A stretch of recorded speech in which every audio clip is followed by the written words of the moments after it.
On the eve of the college entrance exam, Lilith tempted her classmates to treat themselves to a good meal to ace their tests. There's a mouth-watering viral martial arts champion pancake stall by the school gate. Day student Lilith often munched on them in front of us, making our mouths water. Seeing Lilith's recommendation, classmates eagerly paid her to place orders, saying they'd been craving them for ages. But I warned them that street food might not be hygienic, and it's safer to stick with the school's plain congee and eggs. After all, these are crucial exams. Though reluctant, the classmates didn't complain and cancelled their orders one after another. Lilith, however, did as she pleased and even bought a deluxe package on the day of the college entrance exam. After the exam, Lilith performed exceptionally well, scoring 635, a sure ticket to a top-tier university. 985, I, on the other hand, fell short, scoring only 550, barely enough for a decent university. 211, with a significant drop in performance. On the day we returned to school, Lilith bragged about how she had eaten a Wujuan pancake on the day of the college entrance exam, and it put her in an incredibly good mood. While taking the test, ideas just flowed effortlessly. I understood everything at a glance, and even my guesses turned out right. She even tried to convince some classmates who didn't do well,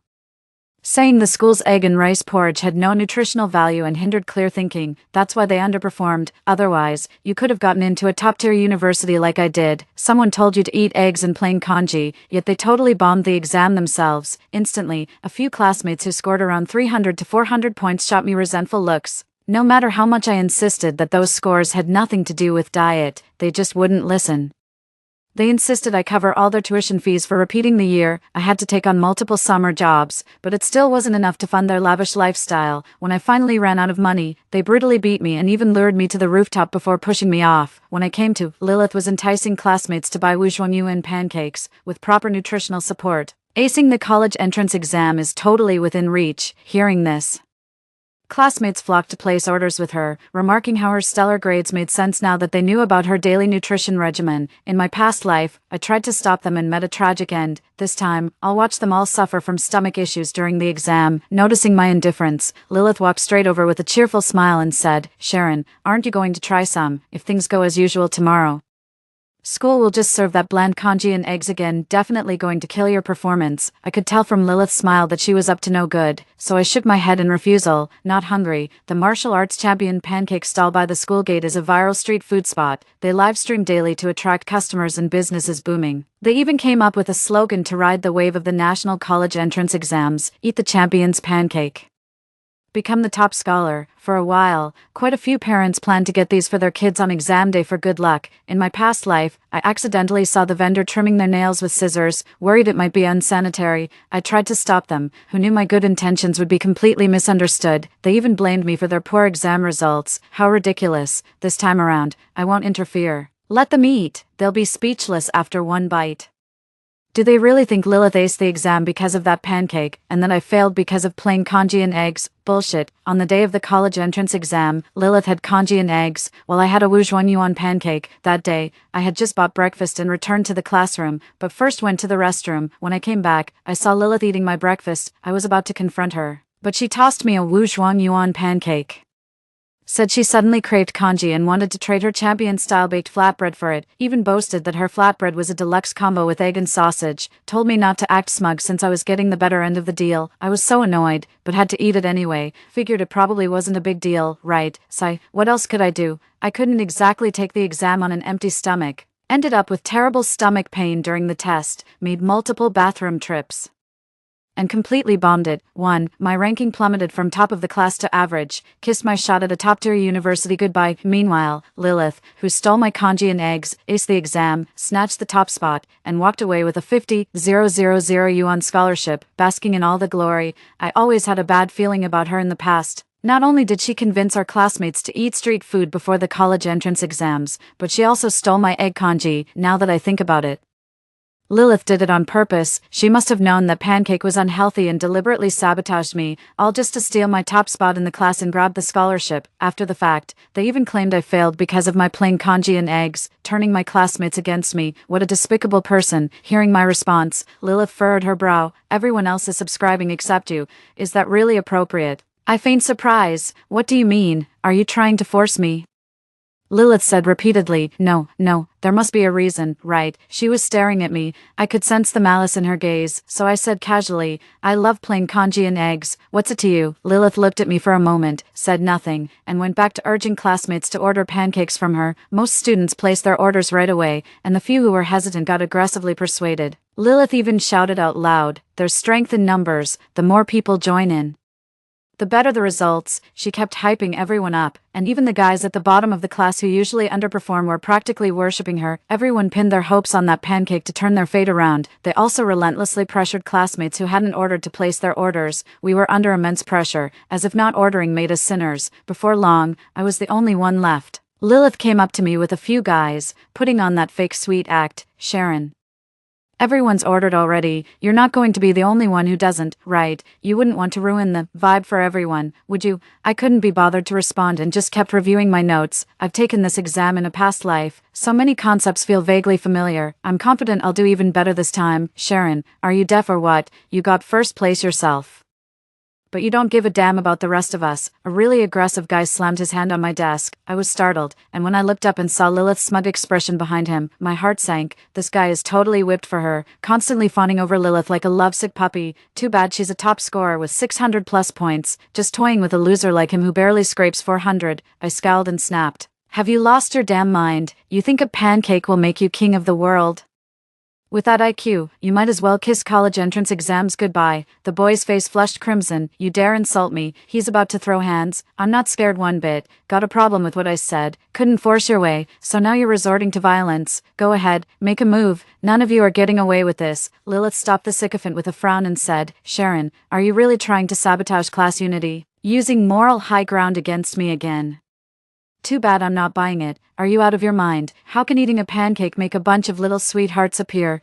Don't you dare insult Lilith. The simp couldn't help but snap at me. I sneered. So what if I do? Keep yapping and I'll tell the homeroom teacher. Then none of you will get any. Lilith immediately accused. Are you going to snitch to the homeroom teacher? If everyone fails the exam, it'll be all your fault. Several boys immediately glared with anger. Get lost. You think everyone's as twisted as you? I snapped. You need proof for accusations. Slander can land you in jail. The homeroom teacher is still alive. Lilith's expression shifted as she let out a light huff. Fine, don't eat it then. When everyone aces the exam and you're the only one who fails, you'll regret it. Her sycophant immediately chimed in. Yeah, don't come begging us for a bite of the top scorer's cake tomorrow. I waved my hand impatiently. Who the hell gets this annoying at night? I'm the top student in my grade. Why would I believe this crap? You guys look more like a bunch of clowns. Lilith and the others stormed off in anger. As evening self-study was about to end, the homeroom teacher came in to give some final reminders, briefly mentioning food choices. During the college entrance exam days, it's best not to suddenly change your diet to avoid getting an upset stomach. There have been plenty of such cases in previous year's exams. Upon hearing this, all the students turned to look at Lilith. After the teacher left, many classmates asked Lilith to cancel their subscriptions. This made the latter absolutely furious. You actually believe that? Clearly, it's just some sour grape tattling to the homeroom teacher. I just don't want you to do well on the exam. They hesitated again. That's when I rushed over and yelled, Lilith, are you an idiot? What does this have to do with me? How come I never noticed how disgusting you were before? If I were to tattle, do you really think the teacher would just give a warning? Are you out of your mind? You blame me for everything. That's absolutely ridiculous. Lilith's face flushed bright red from the scolding, and she suddenly buried her head in her arms on the desk, sobbing. I just wanted everyone to enjoy the scholar's pancake and do better on the exams. What did I do wrong?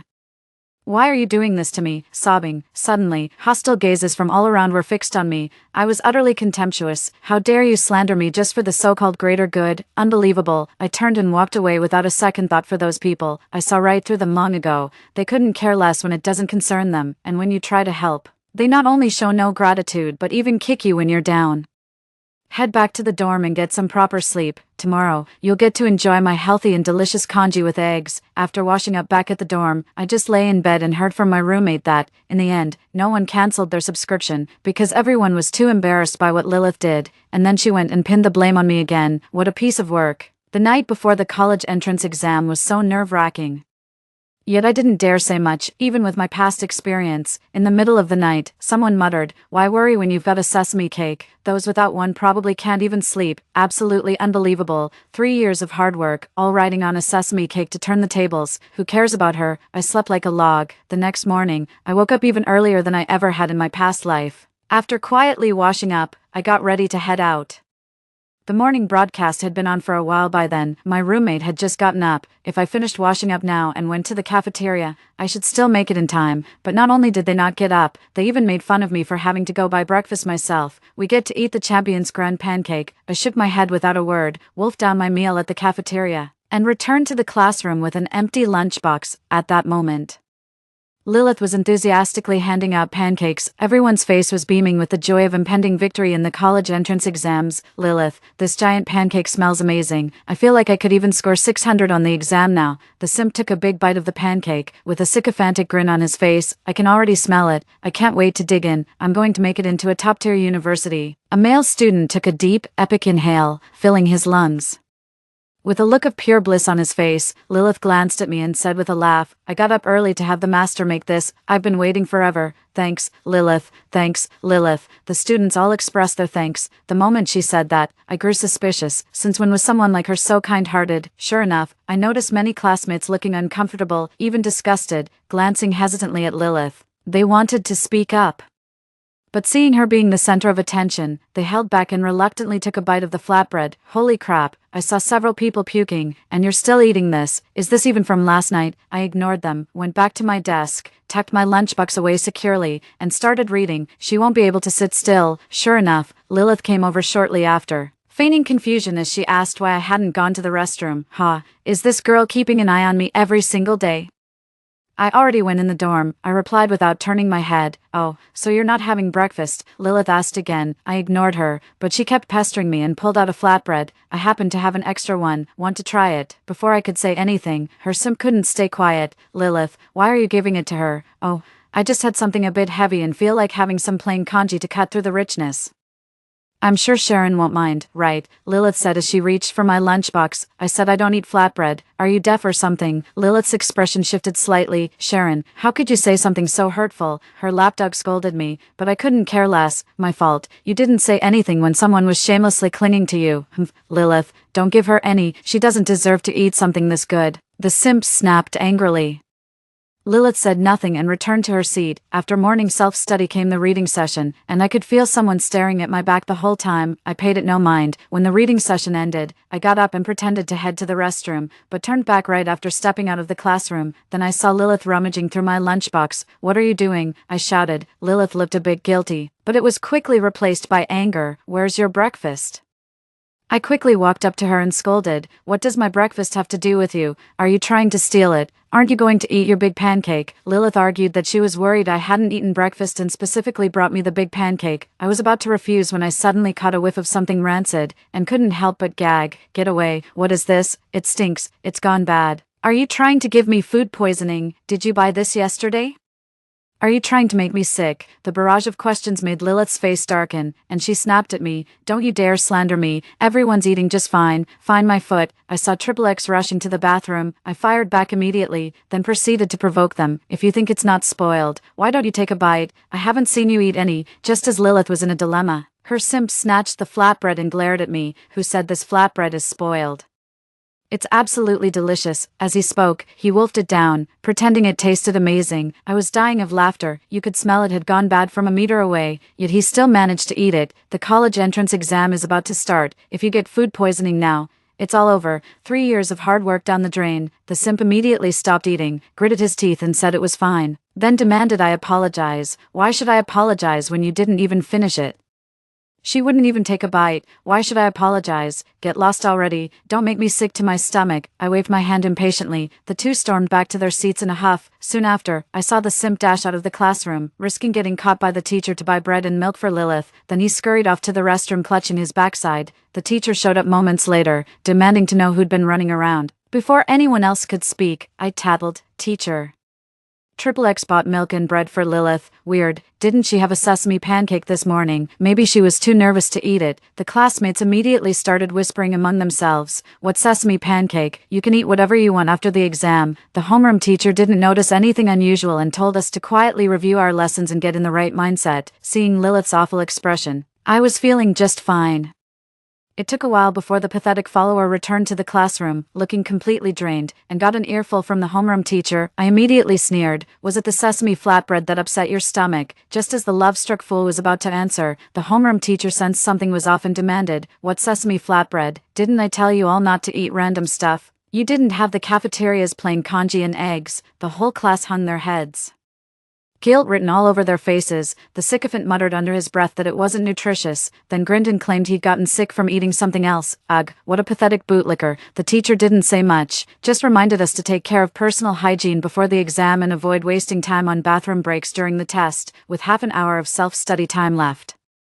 Many students kept rushing to the restroom clutching their stomachs, so many that some had to go to another floor when the bathrooms filled up. I could tell Lilith was feeling incredibly guilty. She was even eating her bread with excessive caution. Of course, I couldn't resist stirring the pot and said loudly, Lilith, didn't you have any of the sesame cakes? Why are you still eating bread? I saw Triple X, Triple X, Triple X, and XX all rushing to the restroom. You didn't buy those just for your classmates and skip them yourself, did you? The whole class immediately stared at Lilith, especially those clutching their stomachs, their eyes filled with venom. I noticed Lilith's face had turned pale, and I continued speaking. If this messes up the college entrance exams, TSK. The simp had just returned from the bathroom and suddenly stood up, cursing, Sharon, stop talking nonsense. Lilith is just still hungry, ha, go empty your bowels. Don't stink up the whole exam hall later. I pinched my nose in disgust. The simp got flustered and started making excuses. My diarrhea has nothing to do with the flatbread. Didn't plenty of others eat it just fine? They must have eaten something else that messed them up. See, I'm not even having it anymore. Pfft, an earth-shattering wet fart grossed out the whole class. The simp's words became a self-fulfilling prophecy, and he immediately clutched his backside and bolted to the restroom. Heh. I watched Lilith sitting there in silence, but just as I was about to speak, she buried her face in her arms on the table and started sobbing. Damn, I just wanted everyone to enjoy some delicious flatbreads. What did I do wrong? It's not like I made the pancakes. Suddenly, all eyes in the classroom were on me. Sharon, you're being ridiculous. It's just an upset stomach. A few trips to the bathroom and it'll be fine. Exactly. Why are you being so aggressive about this? The exam is coming up, and who knows what she's really up to. Exactly, probably worried about losing that top spot. Well, I just threw my hands up in disbelief. That pancake's gone completely rotten. She's trying to poison you, you idiots. Unbelievable. They immediately got all worked up, saying they'd be willing even if it killed them, and told me to stop yapping. We're doing this of our own free will. Well, if that's the case, then I'm relieved. I didn't say anything more. Just so you know, I warned you, don't come blaming me later. We don't need your reminders. We'll take responsibility ourselves. What more could I even say? After reviewing a bit longer, the bell rang, and students gradually packed their things, getting ready to enter the exam hall. I watched several classmates still rushing to the restroom, scoffed inwardly, and paid no further attention, putting it out of my mind. The college entrance exam is no joke. I settled into my seat, the test papers were handed out promptly, and a wave of exhilaration washed over me as I recognized the familiar questions. I dove right into answering them with gusto, but then, a thunderous fart shook the entire exam hall. A boy was clutching his stomach, gritting his teeth, clearly battling diarrhea but refusing to leave, stubbornly holding it in.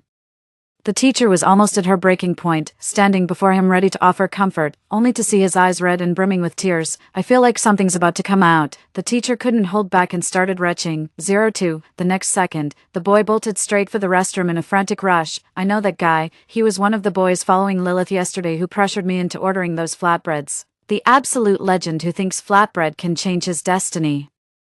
Also the same ruthless guy who pushed me off the rooftop in a past life. Go ahead, pull it off, then throw the crap at Lilith. I went just as crazy in my past life, only wrote the essay title and lost 50 points. It made the rest of my exams a blur, underperformed, and my total score dropped by at least 100. Thankfully, that doesn't happen now. Everything's going smoothly. I even finished the exam 45 minutes early and went into a frenzy of checking I saw the guy making repeated dashes to the restroom until he was completely emptied out, and in the final minutes, he just collapsed on the desk in tears. Poor guy. The bell rang, marking the end of the Chinese language section of the college entrance exam. After I handed in my paper, I left. Seeing that guy still crying as I walked away just felt so satisfying. So, it's Lilith's turn to be in trouble, huh? But just as I was heading back to the dorm after getting my meal, I was immediately surrounded by classmates. What the hell? What's going on? Before I could even say a word, a girl was glaring at me with pure venom in her eyes. Sharon, how could you be so vicious? Oh my god, what did I do wrong? You knew that pancake was spoiled, yet you still let us eat it. What were you thinking? Give us an explanation, or forget about taking your college entrance exams.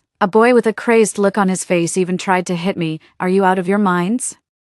What does this have to do with me? Lilith tried to poison me with a spoiled pancake. I only realized it was bad when I smelled that foul, sour stench. Besides, she's the one who bought it. Shouldn't she have known the pancake was rotten? Why are you coming after me instead of confronting her? The whole class was stunned, but that girl still refused to back down. Then why are you the only one who didn't order the flatbread? Did you know she was going to harm us all along?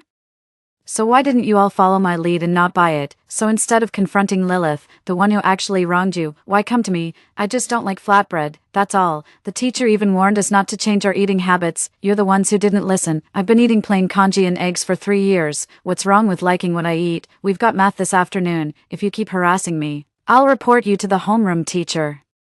None of you will make it to the college entrance exams. With that, I shoved past them. Before leaving, I turned back with a cold smirk. Even Lilith didn't eat it. She set you up on purpose. Why come after me when I'm innocent? Go confront her instead. I told you this morning there was a problem, but you all were as stubborn as mules. Didn't you say you'd take responsibility if anything went wrong? Didn't you say you were happy to eat spoiled food?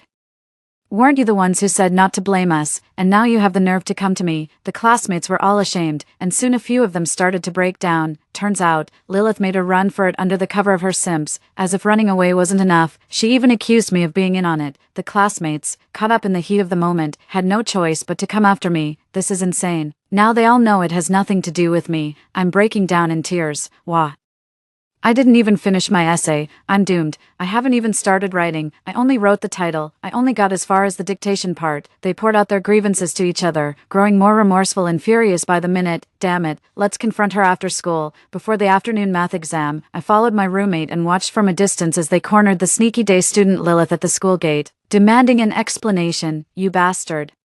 The pancakes you bought us were spoiled. You made us fail our Chinese exam. You owe us an explanation. Several boys had bloodshot eyes. Their grades were already bad, and now things were even worse. The simp desperately defended Lilith, arguing that she meant well and it wasn't her fault. She didn't even make the pancakes. Exactly. I didn't make the pancakes. Why are you blaming me? Lilith's eyes were red and teary. Then why didn't we see you eat it? Don't tell us you weren't trying to poison us. Several classmates snapped angrily. Who says I didn't eat? I did. I ate it off campus. Lilith is frantically making excuses. Besides, plenty of people are perfectly fine. If you have a problem, take it up with the pancake vendor. I was just trying to do you a favor by bringing these. How is that my fault? You're all just picking on me because I'm a girl. Wah. The moment she started crying, her simps went berserk and started yelling at them like mad. They got a bit flustered, but they didn't back down. Sharon said you did this to us on purpose. You owe us an explanation. Wait, me too. I'm starting to panic. Lilith became visibly agitated upon hearing this. Sharon is such an asshole, but she was the one who told me to. She kept crying and refused to talk, until her classmates pressed her hard and she finally said I made her do it. Instantly, the whole class turned on me, yelling angrily and threatening to beat me up. I can't believe it. These idiots didn't even stop to think that I had zero motive to do something like that. This damn sign is so full of it. Lilith, how dare you slander me again? What does this have to do with me?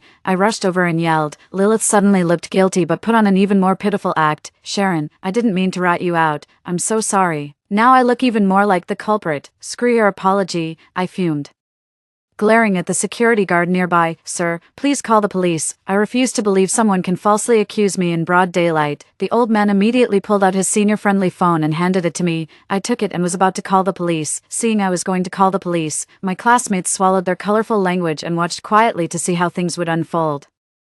Lilith immediately couldn't sit still. Don't call the police. Everyone immediately stared at her. She panicked and said she needed to study for her exams, suggesting they talk after the tests. I completely lost it. Screw this exam. How dare you slander me and still expect to take the test? Nobody's taking it. I'm calling the cops. With that, I immediately dialed 110. Lilith panicked and shot a desperate look at her lackey. The lackey immediately lunged to snatch the phone. I screamed hysterically.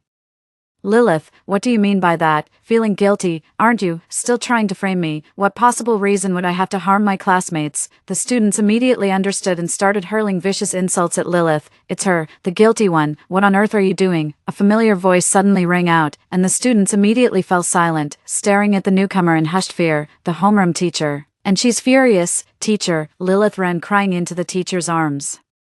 Getting the first word in, she said she'd kindly brought them pancakes, only to be met with insults. The other students were frantic, complaining that they had terrible stomachaches from the sesame cake she brought, and ended up failing their Chinese exam. The students burst into tears one after another, creating a deeply moving scene. Then go talk to the vendor. What does that have to do with me? I just brought the cakes. Lilith was in tears, looking utterly heartbroken.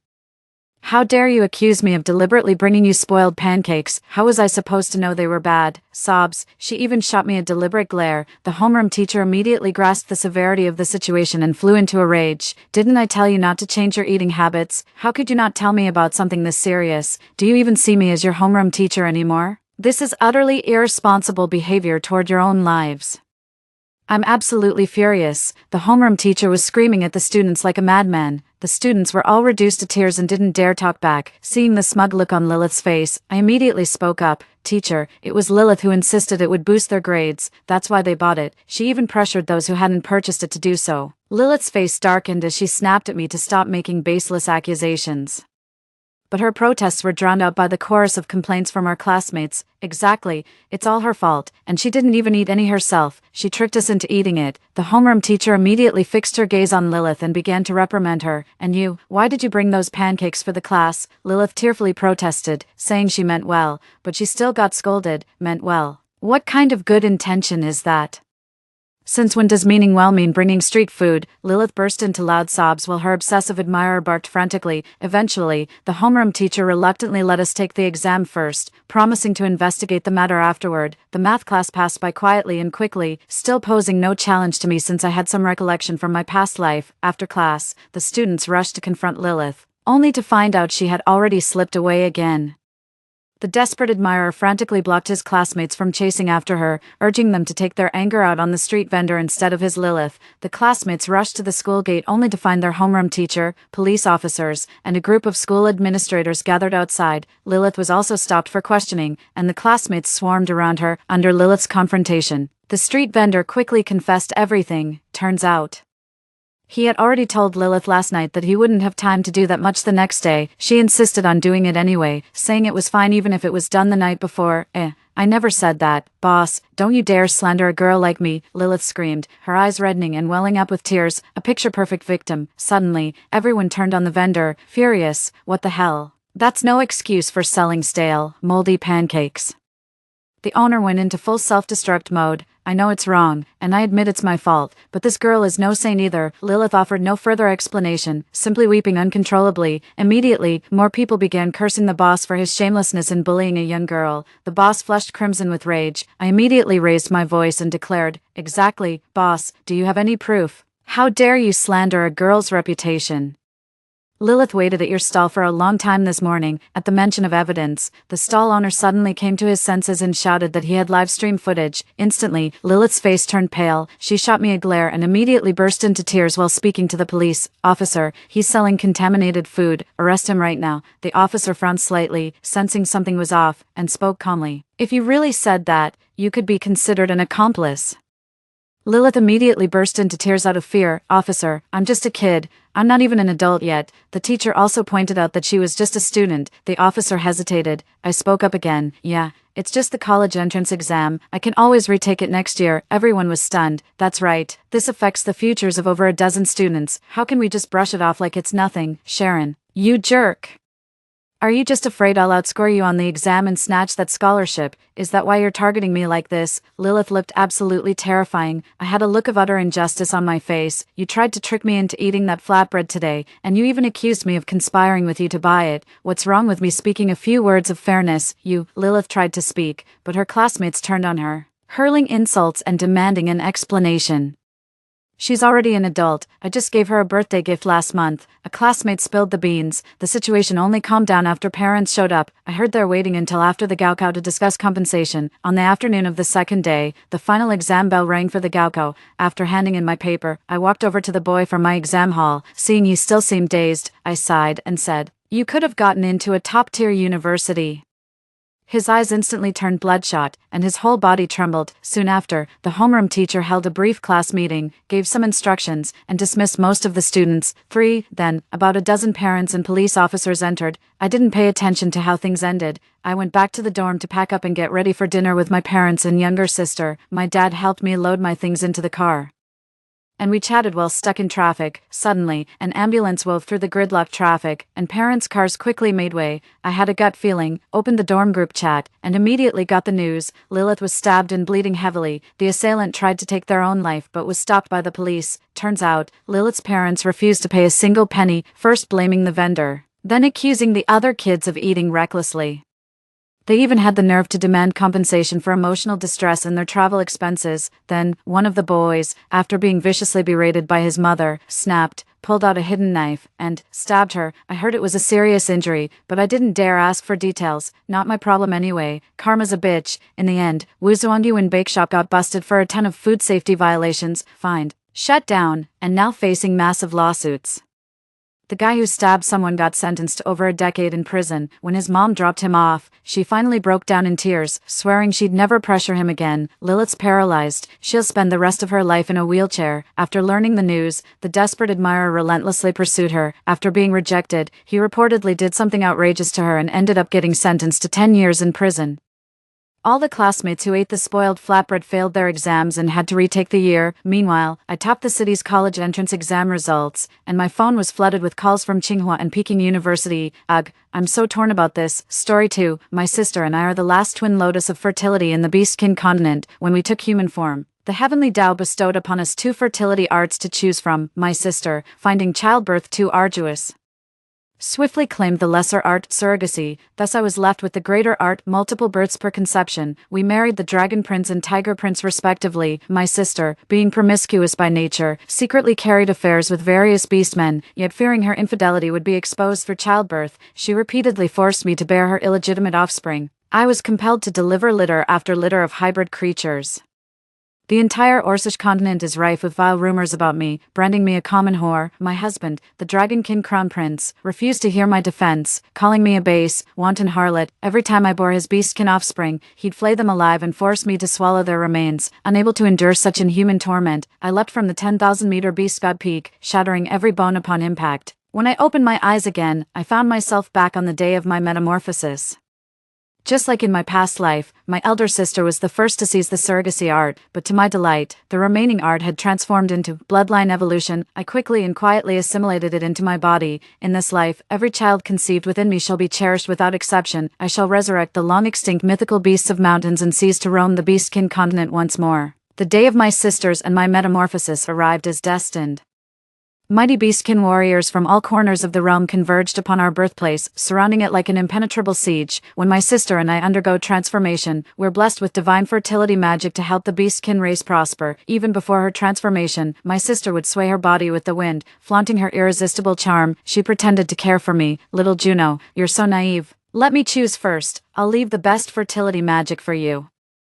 She said the exact same thing in our past life. She did choose the low-tier surrogacy spell to bear her child, leaving me with the high-tier fertility magic that produces multiple offspring at once. Back then, I was filled with gratitude, believing we shared an unbreakable sisterly bond. Little did I know, my sister had planned from the start to use me as her breeding vessel and scapegoat. Night after night she entwined with different beast men, while I endured the agony of childbirth again and again, becoming the most reviled woman in the eyes of countless beastfolk. At this thought, an overwhelming hatred surged through my heart. Since Providence has granted me the second chance, I swear to rewrite my destiny in this lifetime. Just then, twin bolts of heavenly lightning struck down. Before us materialized 2 golden beams, shimmering with conception magic visible only to my sister and me, drawing on my past life's memories.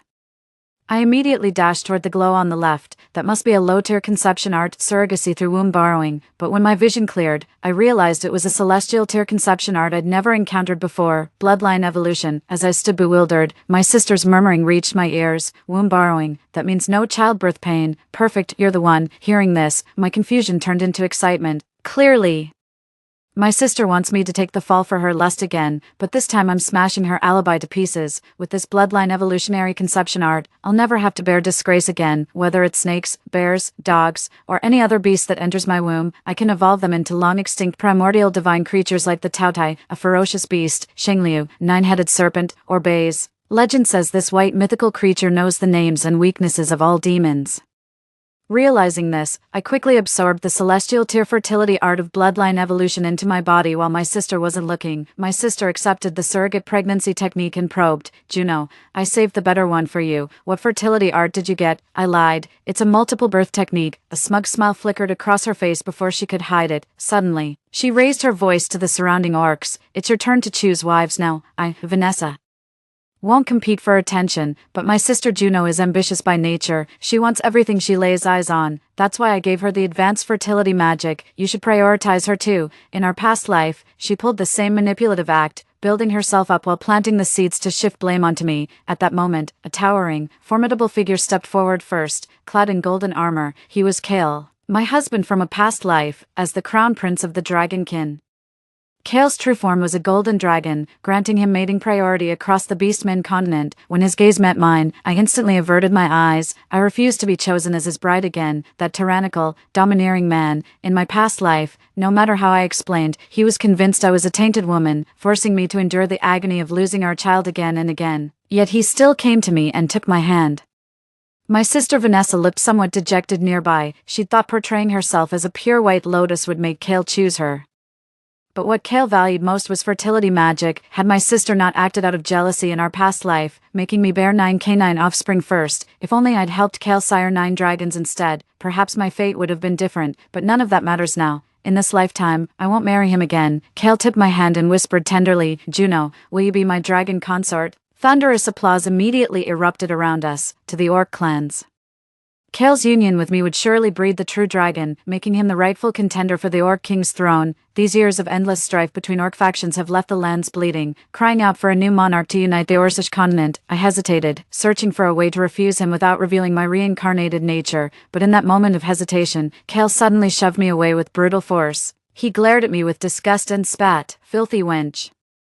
Even with your high-tier fertility magic, I'd never marry you." I froze, realizing he too had been reborn. In our past life, I'd laced his meal with soulbane poison before leaping off the cliff. Apparently, he'd ingested it. The Orcish crowd erupted in uproar at Kale's treatment of me. They all turned to Kale, demanding an explanation. After all, I was the heaven-blessed fertile maiden. Kale glared down at me with contempt, even spitting in my direction.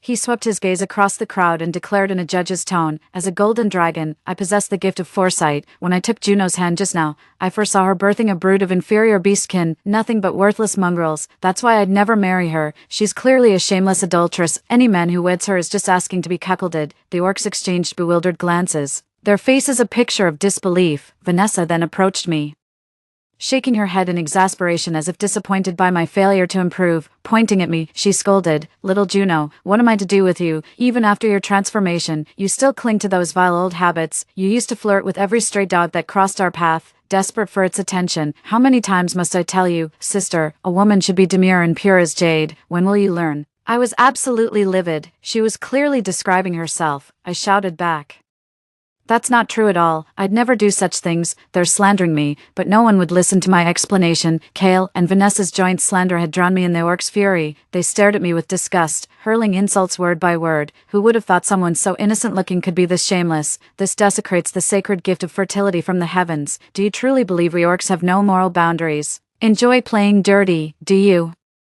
Next time we'll throw an Orcish ball. Let's see you perform for everyone. My face turned ashen as my entire body trembled. Never did I imagine that in this reborn life, such vile words would come faster and fiercer than in my previous existence. That bastard Kale, my ex-husband, couldn't care less about my feelings. He strode straight toward my sister Vanessa, took her hand, and planted a tender kiss. While I value lineage, reputation matters more. I'll only marry a pure woman like Vanessa.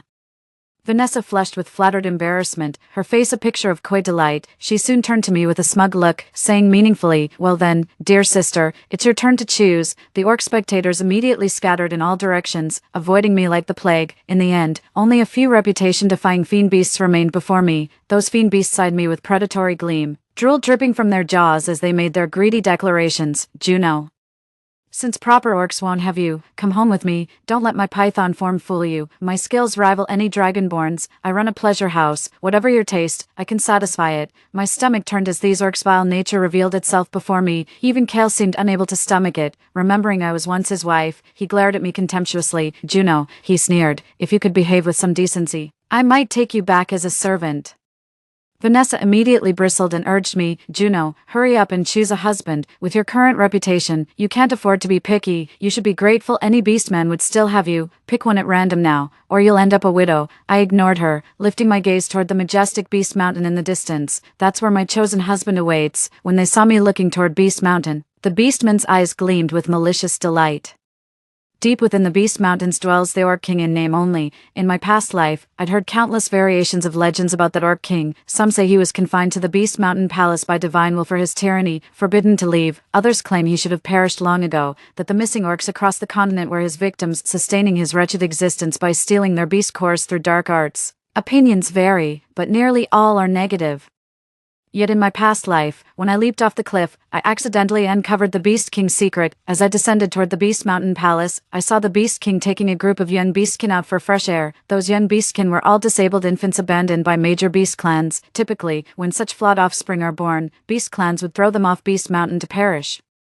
I refuse to believe that an orc king with such compassion could truly be the infamous monster his people describe. More importantly, as the sovereign of all beasts, his royal bloodline embraces every creature kin. Union with him could produce offspring of any beastfolk lineage, perfect camouflage against Vanessa's fabricated accusations. Thus, the orc king stands as my ideal lifetime consort. I quickened my pace toward the Beast King's palace, with a jeering mob of orcs trailing behind me.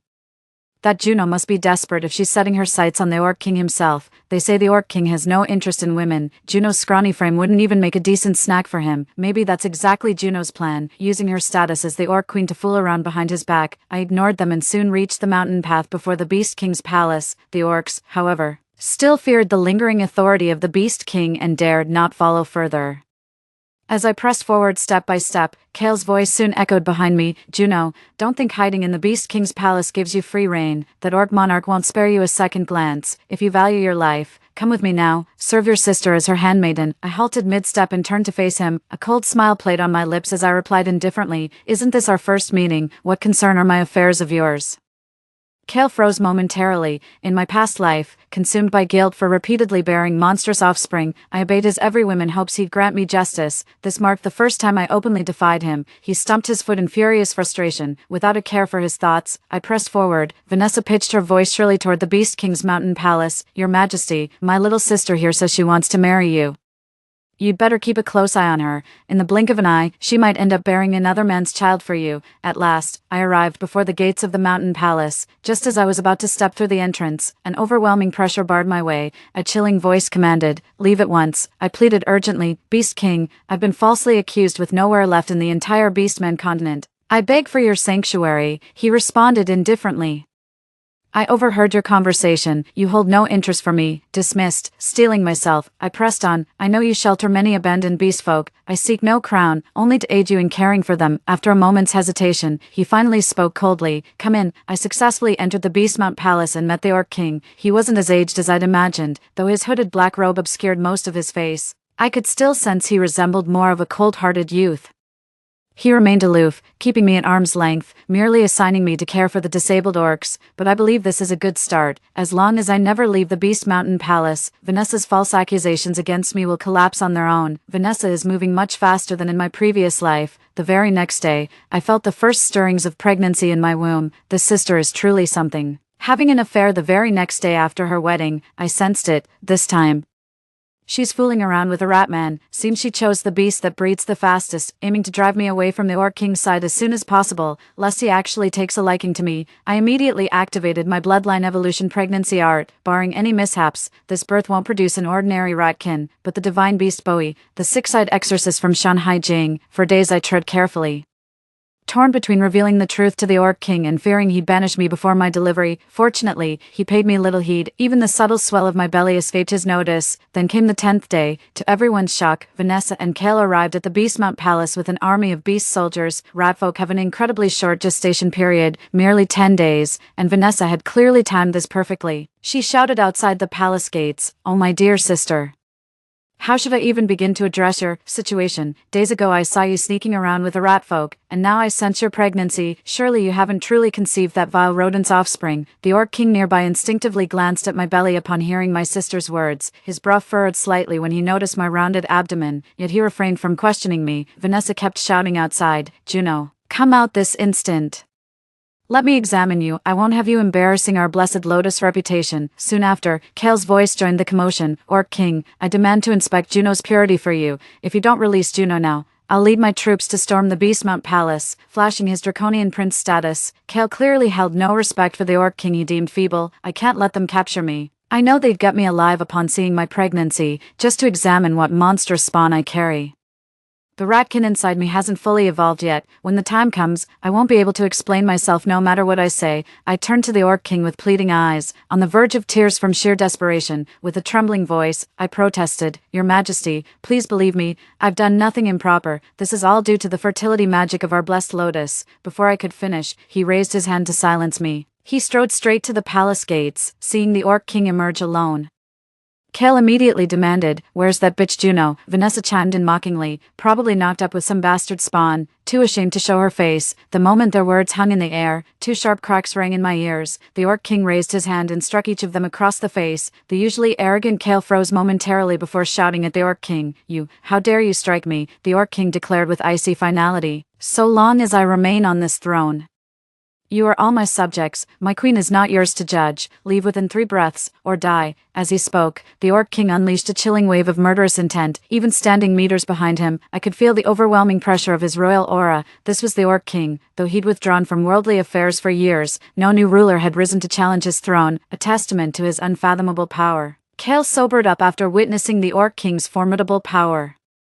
He merely said, "Perhaps we've misunderstood, but let me remind the Orc King, don't disgrace our entire Orcish race over a mere woman." With that, he hastily fled with Vanessa in tow. Before leaving, Vanessa couldn't resist provoking, "Just wait and see, Orc King, Juno will birth nothing but a ratling. Would one of your noble bloodline truly spawn such low-born offspring? I knew she wouldn't let this rest. In the days to come, she'd keep sending me gifts relentlessly." At that moment, the Orc King strode back into the great hall. His gaze fell upon my abdomen again as he muttered in bewilderment, "How did this child come to be?" Even without knowing the full story, he stood up for me without hesitation, even declaring me as his princess consort before everyone. I was now completely convinced of the Orc King's integrity. He would undoubtedly believe my account, so I revealed everything to him. The fertility arts my sister and I practiced.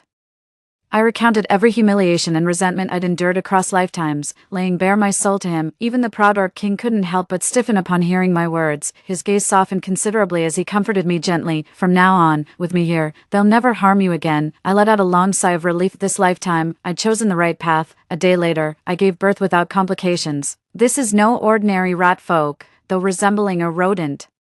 It sports a pair of wings and emits infant cries that sound eerily like a lamb's bleating. These are the unmistakable traits of a juvenile bowie, the divine beast. Through bloodline evolutionary gestation, I've truly succeeded in birthing a long-extinct mythical beast from the classic of mountains and seas. During my labor, even the typically aloof beast king set aside his usual demeanor, bustling about with tender concern by my side. Even though it wasn't his biological child, he was absolutely thrilled. Cradling the little mythical creature with joy, he exclaimed excitedly, "The heavens have truly bestowed such miraculous magic. Juno, you're absolutely incredible." Watching him like this, a warm feeling welled up in my heart. The child I brought into this world finally has a father. I told him to take the little troublemaker to another room and come back, saying I had something important to discuss. When he returned and asked what it was about, I suddenly pulled him onto the bed. Flustered and blushing, he gasped, "Juno, what are you doing?" With a whisper against his ear and warm breath, I murmured, "That little rascal isn't truly ours. I want to bear your child." He quickly pushed me away, saying with concern, "No, you're not fully recovered yet." I chuckled softly. "We blessed lotuses don't need recovery. Besides, If I don't get pregnant soon, Vanessa will surely try to gift me another child. I must conceive before Vanessa initiates her surrogacy ritual on me. Only then did the Orc King pull me into a fierce embrace. He kissed my cheek and exclaimed excitedly, "Even a mere rat king could evolve into the divine beast Bowie, Juno. I can't wait to see what kind of legendary offspring we'll produce together, after a night of passion." He gently held me in his arms. After sensing the pregnancy, I told him, "Our child will have a tiger's head, crimson hair like the vermilion bird, twin horns, and later develop a dragon's body with 4 limbs." The Beast King froze momentarily. You can already sense that much. The moment he finished speaking, he jolted upright in shock. He exclaimed in astonishment, "It's Baze. Our child is actually the divine beast Baze." My face beamed with joy, for Baze is an auspicious creature of legend. I exclaimed excitedly, "Your Majesty, Baze only descends to accompany wise and virtuous rulers. Our child is destined to help you restore your former glory and bring order to the Beastmen continent." The Orc King nodded resolutely. "It's time to return to my rightful place." As he spoke, his black robe dissolved, revealing his true countenance. Now he stood radiant, his noble features bathed in a golden aura. Gazing into the distance, he murmured, "A millennium ago, I descended to endure trials and witness the Orc King's brutality. I had no choice but to smite him with divine power, yet for this very reason, the Heavenly Tao punished me, trapping me here for years. Now with Baze's arrival, it's the Heavenly Tao sign that I must return to my rightful place." I looked bewildered. "If you're not the Orc King, then who are you?" He narrowed his profound eyes. "I am the Celestial Emperor. I just wanted the Orc King as my backer, but ended up with the most powerful patron across all 3 realms." For a moment, my mind went blank, head buzzing with disbelief. Then he pulled me into a tender embrace. "Juno, you're my lucky star. It was you who helped me conceive Baze. I shall now return to the celestial realm. Hear my decree across all 3 realms. You shall be crowned empress, and our child shall inherit the mantle of beast god." With that, he raised his hand to erect a barrier around the beast palace, ensuring no disturbances would occur. Before departing, he whispered tenderly, "Juno, wait for me. I shall return with the celestial host to attend your childbirth and cleanse the slander from your name." Tears of joy streamed down my face. No sooner had the celestial emperor left than Kale and Vanessa showed up at my doorstep. The barrier kept them from entering the beast palace, so they just stood outside hurling insults and curses. I turned a deaf ear to their provocations. I remained quietly inside the Beast Palace, awaiting the Celestial Emperor's return and Baze's birth. I know he'll be back soon. A day in heaven is a year on earth. Though the Celestial Emperor might have left just an hour ago, 10 days had already passed for me, my belly swelling once more. I could wait, but Kale and Vanessa clearly wouldn't. They returned to the Beast Palace once more, this time bringing formidable reinforcements. It was the ancestral patriarch of the draconian race, the immortalized Yellow Dragon Sovereign. Kale fawned before the Yellow Dragon Sovereign, elder ancestor. That decrepit Beast King is bad enough just squatting on the throne without ruling, but to wed some lowborn enchantress as consort and let her cuckold him daily, he's brought utter disgrace upon our beastkin race. Vanessa chimed in, "Exactly, Lord Huanglong. Please break this barrier so we can catch them red-handed." With a cold snort, Lord Huanglong immediately began shattering the magical barrier. My heart raced. The Celestial Emperor's barrier was meant to repel beastmen, yet Kale had somehow enlisted divine forces. I quickly scooped up the divine cub Bowie and retreated into the hidden chamber, after bombarding the barrier relentlessly for a full day and night until his spiritual energy was nearly depleted. The Yellow Dragon Immortal Lord finally shattered the seal. The entire group surged forward in a chaotic rush, storming into the Beast Palace. Once inside the Beast Palace, they immediately began searching for any trace of me. When Kale saw those deformed beast infants, he instantly assumed they were my offspring. He executed her while hurling insults. "Juno remains as vile as ever. What a waste of her divine fertility to bear 9 offspring at once." Vanessa sneered sarcastically. "My dear sister truly outdoes herself, barely transformed, yet already spawning so many bastards." Immortal Lord Huanglong sighed at the sight. "I thought you were exaggerating, but never imagined such a filthy whore truly existed in this world." Soon they broke through the chamber door and dragged me out. Vanessa suddenly snatched the little divine beast Bowie from my hands. She held him up high, her face alight with excitement. "I told you Juno had been cavorting with those ratmen. She actually gave birth to this vermin spawn."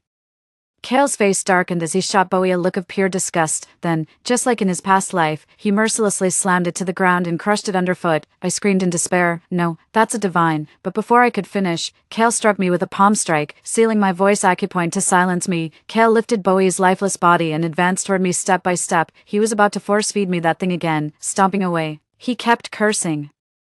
Damn rat sprouted wings, disgusting little mongrel. The blind fool couldn't even recognize a divine beast when he saw one. Immortal Lord Huanglong nearby froze mid-step at those words. A winged rat man. He glanced over curiously, finally noticing something's off. They've slain the divine beast. When the celestial emperor returns, they'll meet a fate worse than death. But Bowie had already been trampled beyond recognition by Kale. The yellow dragon Immortal Lord merely glanced at him.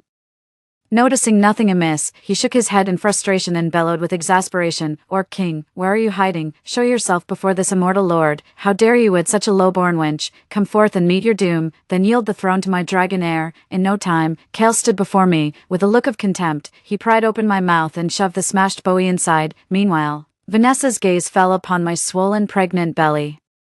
A sinister smile curled on her lips as a knife materialized in her hand. "You just gave birth, and now you're pregnant again. What's growing in there this time? A pig, or a dog? I'll cut it out right now and present the evidence before Lord Huanglong." With that, she actually pointed the blade at my abdomen. I fought desperately to break free. "This is our child with the Heavenly Emperor," the divine beast bays. "The Heavenly Emperor will proclaim to all realms, crowning him as the new beast deity. I must protect him at all costs." The more I struggled, the deeper the disgust grew in Kale's eyes. He simply pinned me to the ground, helping Vanessa restrain me. Vanessa drove the razor-sharp blade mercilessly into my abdomen. I heard the sickening sound of flesh being sliced open with terrifying clarity. Blood immediately gushed out in torrents. Tears of despair streamed down my face. Unable to speak, I could only cast a pleading glance at Kale.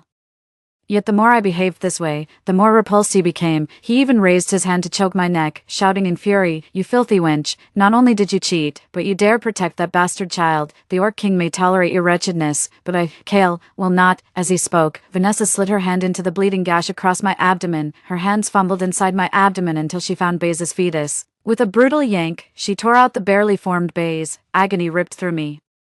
Yet I felt nothing. Vanessa held little Baze up to her face and spat on it. She sneered with contempt. "Another mongrel. Is it a dog or a bear? What the hell is this thing?" Kale snatched it away. "Let me see what kind of wretched creature this is." He examined it closely but failed to recognize it as the divine beast Baze, since he considered the evidence irrefutable and saw no risk of me spreading rumors. He unsealed my mute acupoint. He immediately confronted me. "Juno, tell me. Who are you cheating with this time? This thing looks like a cross between a dog and a tiger, with a snake's tail to boot. Don't tell me you're sleeping with multiple beastmen at once. Have you no self-respect?" With that, he shockingly raised Baze high again, intent on smashing her to death. I screamed in anguish. "No, my child is a divine beast, a Baze." But even as I pleaded, Kale refused to believe a word of it. He sneered contemptuously. "Have you lost your mind, Juno? A sullied wretch like you could never birth a sacred creature." With those words, he mercilessly dashed the Baze fetus against the ground once more. My heart died along with my child being thrown. I collapsed to the ground, still shaken to the core. Vanessa stepped forward and kicked Baze again, her face brimming with smug satisfaction. Baze let out a pained whimper from the kick. Immortal Lord Huanglong stiffened abruptly upon hearing the beast's roar in the distance. Vanessa chuckled lightly and called out, "Lord Huanglong, come see this. My shameless sister has whelped a mongrel beast." Lord Huanglong strode swiftly to the Baze fetus and bent down for closer inspection. His vision went black as he gasped in shock. He staggered backward, pointing at Baze with incoherent terror. "Oh no, this is actually a Baze divine beast cub. We're done for. This is catastrophic." Kale and Vanessa stared at each other in disbelief, momentarily stunned. Kale exclaimed furiously, "How is this possible? That shameless Juno could give birth to a divine beast?" Vanessa panicked. "No way. I clearly remember being with." She nearly let the secret slip. He quickly backtracked. "But I clearly saw her having an affair with a leopard man. How could she possibly give birth to a divine beast?" Ignoring them both, the immortal Lord Huanglong strode directly to the corpse of the young divine beast Bowie. After a thorough examination, his legs gave way, and he collapsed to the ground. "This is no ordinary rat. It's another primordial divine beast. Are you both blind? Look at the mess you've made." The yellow dragon immortal lord trembled with fear, his former arrogance completely gone. Kale simply refused to believe I could give birth to divine beasts. He looked at the yellow dragon immortal lord in confusion. "Ancestor, are you certain there's no mistake? Juno keeps giving birth to primordial divine beasts." The yellow dragon immortal lord glared at him, eyes nearly spitting fire. "How could I be mistaken? Those you've killed are all divine beasts, including the auspicious Baze." Only then did Kale panic. He looked at me in confusion. "Juno, what on earth is going on? How did you do this?" I collapsed to the ground, staring blankly at the dying Baze fetus, my heart turning to ashes. Kale whirled toward Vanessa and demanded sharply, "Did you lie to me? Didn't you say Juno could only bear mongrels?" Vanessa stammered, unable to form a coherent response. Quickly regaining composure, she interjected, "Enough of this, what's done is done, now we must deal with the consequences. Before word gets out, eliminate all witnesses and seal the leaks." Kale stared at this woman who surpassed even his ruthlessness, gradually realizing he'd been played, yet no better solution came to mind. So he turned his gaze to the Yellow Dragon Immortal Lord. The Yellow Dragon Immortal Lord sighed heavily. "So be it.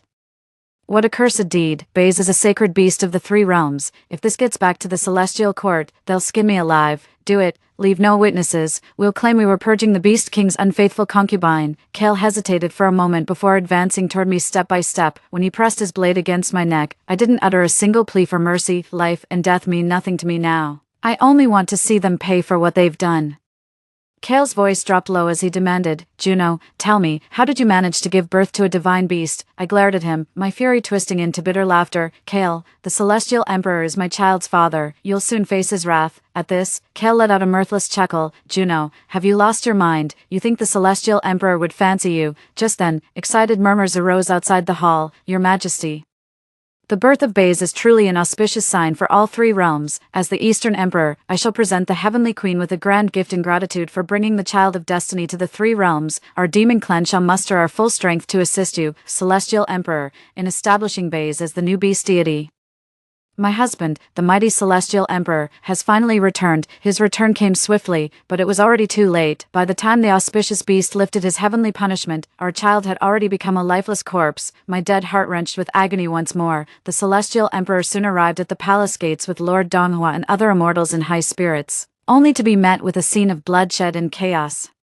The Celestial Emperor was the first to see me lying in a pool of blood, along with the corpses of two divine beasts that had been slain. His divine radiance vanished instantly as a murderous aura engulfed him, his eyes turning blood red in an instant. Kale and Vanessa swiftly moved to shield the bodies of me and the child. Kale confronted the Celestial Emperor with a low, threatening voice. "Who are you?" "I am the Dragon Prince, here to execute the Beast King's unfaithful consort. All bystanders disperse immediately." As Kale's words still hung in the air, his ancestor the Yellow Dragon Immortal Lord fell to his knees in terror before the Celestial Emperor. "Celestial Emperor, this humble dragon begs for your punishment." Murderous intent radiated from the Celestial Emperor as he struck the Yellow Dragon Immortal Lord with a furious palm strike, reducing him to a pulpy mess. Only then did Kale and Vanessa panic.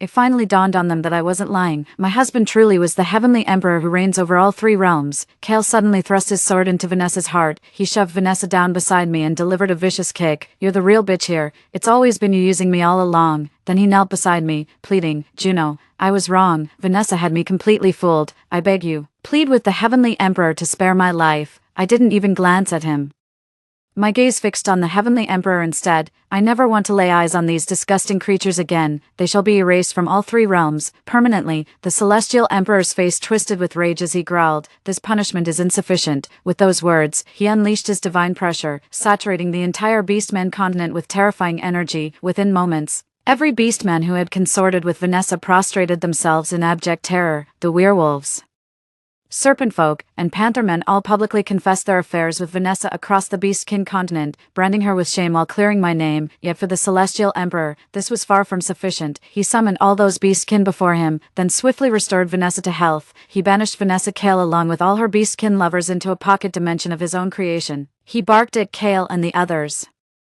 "Whoever impregnates this vile woman first and brings out the dead child shall be the first to enter reincarnation." Thus, Vanessa got her wish, being fought over by hordes of orcs for their twisted affections. 3 months later, Kale emerged from the pocket dimension carrying the corpse of a draconid he'd slain himself, demanding reincarnation. But this was merely the beginning. After reincarnation, the Celestial Emperor cast him back into that accursed realm once more. Crushed by endless torment, Vanessa finally succumbed and passed away, yet the Heavenly Emperor plucked her from the cycle of rebirth, casting her back into that merciless microcosm. On and on it went, life after life. I returned to the celestial realm with the Heavenly Emperor, and a year later, we were blessed with another child, still that divine beast, Baze. But this wasn't enough for me. The humiliation and torment across 2 lifetimes taught me that relying on others is inferior to relying on oneself, so I persistently sought the Heavenly Emperor's favor, basking in his grace day after day. 3 years later, I gave birth to the ferocious beast Chang, its entire being radiating savage energy as if to avenge its mother's grievances. A decade later, I birthed the legendary Quinping, a creature so rare it shook all 3 realms. After 50 years, My first daughter arrived, the true primordial divine phoenix, whose birth summoned 100 birds in reverent homage. A century later, even the supreme divine beast Xulong of the mythical mountains became my child. With an almost complete bestiary of mythical creatures from the classic of mountains and seas, I returned to the Beastmen continent. My arrival sent the Beastmen continent into frenzy, and the divine beasts following me made the Beastmen prostrate in worship. I became the mother of all beasts, revered yet feared in every beastman's heart. Wielding my authority as the mother of all beasts, I reshaped the laws of the Beastmen continent. This once filthy and savage land has finally embraced the peace it deserves. Story 2. My husband, with the support of my in-laws, shamelessly brought his mistress and their illegitimate child into our home, but the next day, a terrifying high temperature that hadn't been seen in 100 years struck. During the day, under the intense sun exposure, they forced me to go out and find supplies. At night, the mistress occupied the master bedroom, and my daughter and I could only huddle in the small storage balcony. Later, as the supplies became fewer and fewer, my daughter and I were locked on the balcony and dried into jerky by the sun. When I opened my eyes again, I had returned to a week before the high temperature arrived. This time, I must protect myself and my daughter well and watch how that demonic family pays the price. 1. Olivia, my parents are here. Go buy some good dishes. Don't be stingy and embarrass me again. With the sound of the door opening, my husband Adrian's annoying voice rang out loudly in my ears. I suddenly came to my senses and glanced at the phone screen tightly held in my hand. It was June 26th. You silly woman. After all these years, you still have no sense of propriety. When the elders arrive, you just stay cooped up in the room and don't say a word. In the few seconds I was in a daze, I heard my father-in-law's displeased scolding at the door again. These familiar words instantly made me break out in a cold sweat. It wasn't a dream. I was bullied by the mistress, abused by my in-laws, and my daughter and I were locked on the balcony and dried into mummies. And I had returned to the day when my in-laws suddenly moved into my house, which was about a week before the terrifying high temperature arrived. In my previous life, my in-laws, who had always lived in the countryside, suddenly moved into my house, saying they missed their son and wanted to stay for a while. Later, I came to understand, at that time, they had already planned to let the mistress and her illegitimate child into the house. My in-laws moved in early to put pressure on me together and force me to give in. They called my daughter a useless money loser and a little jinx, and forced me to share my husband with the mistress and be their servant. They even wanted me to transfer the house that I bought together with my husband to the mistress, so that their illegitimate child could go to school in a good school district. Of course, I wouldn't compromise. Just as I was going to find a lawyer to solve the problem through legal means the next day, a terrifying high-temperature disaster that hadn't been seen in hundreds of years struck. It was as if there were suddenly a few more suns in the sky, roasting the earth. During the day, the earth instantly became a furnace. Once you went out, you would be sunburned at the least, and at the worst, you would die of dehydration in a very short time. With so many extra people in the house, the remaining supplies could only last for 2 or 3 days. Despite the danger, they forced me to go out and find food. Later, as the high temperature became more and more severe and it was impossible to go out, they tied up my daughter and threatened me to sleep with the men in the building in exchange for supplies. But even so, my daughter and I didn't even have a place to sleep at night. The master bedroom was occupied by my husband and the mistress. My daughter's room was taken by the illegitimate child, and the only remaining guest room was occupied by my in-laws. My daughter and I could only sleep in the stuffy storage room on the balcony. Later, in order to save supplies, they locked us on the balcony and we were dried into mummies. What's even more hateful is that after the supplies were exhausted, they actually divided and ate the bodies of my daughter and me. Just thinking about the tragic deaths of my daughter and me in my previous life, my heart was instantly filled with anger like a barrel of gunpowder exploding. Heaven has given me another chance to start over. I must make Adrian's family pay for their crimes with their blood, too. I adjusted my mood a bit and walked out of the bedroom. I can't be too hasty. If I use force, I can't beat this family at all, and the terrifying high temperature is coming, and they will reap what they sow. Mom and Dad, I'm sorry. I just fell asleep. There are fresh fish and shrimp that I just bought in the refrigerator. I'll go and make dinner for you. I tried my best to put on a look of fear and trepidation, but my mother-in-law rolled her eyes and directly threw a large woven bag in her hand heavily at me. We came all the way here, and you're just going to make such greasy free things, braised pork, pork rib soup, and stewed pork knuckle. Also, quickly deal with these potatoes I brought. My father-in-law, who didn't see me come out to greet them, was already in a bad mood. He quickly picked up my mother-in-law's words and scolded me. Really? You spend my son's money and eat my son's food, but you're even reluctant to buy some meat. Sooner or later, I'll drive you, a wasteful person, out and let you suffer. Adrian and I started dating in our sophomore year of college. The year we graduated, my parents unfortunately died in a car accident. Adrian took the opportunity to propose to me, who was helpless at that time, and I agreed without thinking much. After marriage, he was obedient to me in everything. I thought I had met the right person in this life. So I gave him all the inheritance left by my parents for investment and helped him start his own company. Looking back now, his obedience to me after marriage was just for my parents' inheritance. I was really blinded by love back then. After getting the inheritance, Adrian immediately became a completely different person. Not only did he indulge in a dissolute life outside, but he even let his mistress and their illegitimate child enter the house and dreamed the absurd dream of having 2 wives. Okay, I'll go to the market to buy meat now. You guys take a rest first. I hated them so much in my heart that I wanted to strangle them right away, but I was still smiling gently on my face. The happier this family is now, the more miserable they will cry later. 3. Early the next morning, on the pretext that my daughter had a research and study activity, I took her away from home with a small suitcase, but before leaving, I secretly took my husband's ID card and mobile phone and quietly installed several clear pinhole cameras in several hidden corners of the room. When I said I was leaving, my in-laws, who usually couldn't wait for me to stay at home as a nanny, didn't show any signs of anger. Instead, they showed a hint of secret joy. I knew that they were now thinking about how to bring the mistress and her illegitimate child to the house for a reunion. I left the house on the pretext of having something to do. Firstly, I needed to hurry up and prepare a shelter to deal with the terrifying high temperature. Secondly, I wasn't sure if the high temperature this time would arrive on the same day as in my previous life. In case the disaster came early, I had to let the mistress and her son come to my house in advance so that this whole family could be together and none of them could escape. Mom, why are you lying to Dad and Grandma and Grandpa? My daughter is already in the 1st grade of junior high school. She is very sensible, although she doesn't understand why I suddenly want to take her away with this excuse. She has always stood by my side unconditionally and will never expose me in front of my husband and in-laws. It wasn't until I took her to the car that she asked in confusion. I couldn't help feeling a pang of sadness in my heart. Lily, something very terrible will happen in a few days, and Dad, Grandma, and Grandpa will hurt us. Mom can only take you out to live. Can you keep this secret for Mom? It seemed that seeing my serious and sad expression, my daughter Lily's expression also became serious. She nodded vigorously and hugged her small school bag tightly. Of course, I will always be Mom's best friend. Looking at my daughter's trusting expression, my tightly heart finally relaxed a little. There is still a week left, and it's still able to make preparations. I drove straight to a new residential area on the outer ring of the city. Back then, although I was stupid enough to give all the inheritance left by my parents to that scumbag for investment, there was an old house that was too old to catch my husband's eye, so it was spared. And last year, the old house was suddenly notified of demolition, and a new house and a resettlement fee were compensated on the outer ring of the city. Fortunately, at that time, I had gradually woken up from the dream of my marriage and didn't tell my husband about this. Now, it has finally left a way out for my daughter and me. The master from a decoration company that I had contacted in advance was already waiting for me. The new house is on the 12th floor, although it's not as high as the 20th floor of our previous house. The doors, windows, and sun protection and heat insulation must be further strengthened. The resettlement fee was 500,000 yuan. I no longer hesitated to use this money and had to spend it where it mattered most.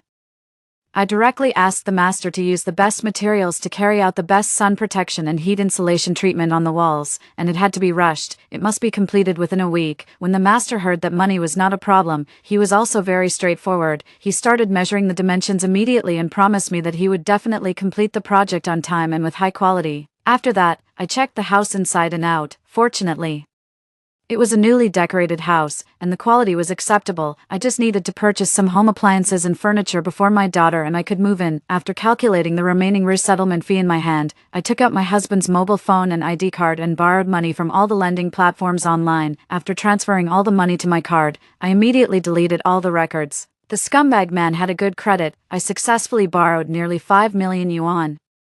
Anyway, this family is almost doomed, so it's better to spend his money. This money is enough for my daughter and me to deal with the terrifying high temperature. As for how to repay it later, who will repay it, we'll worry about that after the high temperature passes. Looking at my daughter's delighted expression in the new house, a warm current of excitement welled up in my heart. This time, I must live well with my daughter, for this residential area is relatively remote, and there aren't many residents who have moved in, but for safety reasons, I asked the decoration company to add a layer of sound insulation materials to the room and also bought thick blackout curtains, using the excuse that my daughter was going to learn to play the piano and I was afraid of disturbing the neighbors. After all, when supplies are in short supply, my daughter and I, a mother and daughter who are weak and alone, are very likely to be targeted by others.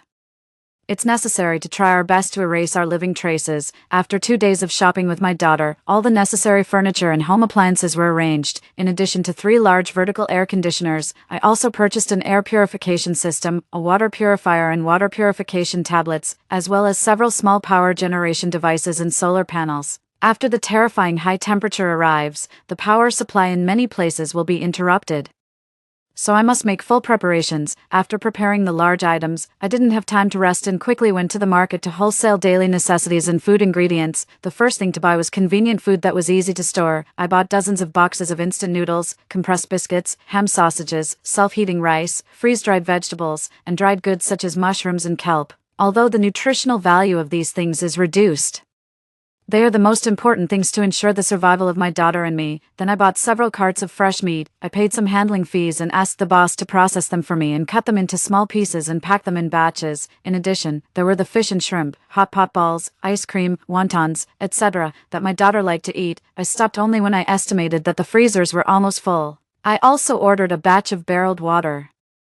But I was afraid that the load-bearing capacity of my house was not enough, so I called several neighbors who hadn't moved in yet and said that I wanted to rent their houses on the pretext of preparing to use them as an office. Fortunately, the neighbor next door was an aunt I was familiar with when I was a child. She and her child had moved abroad, so she readily agreed to rent it to me. We have 2 households on one floor.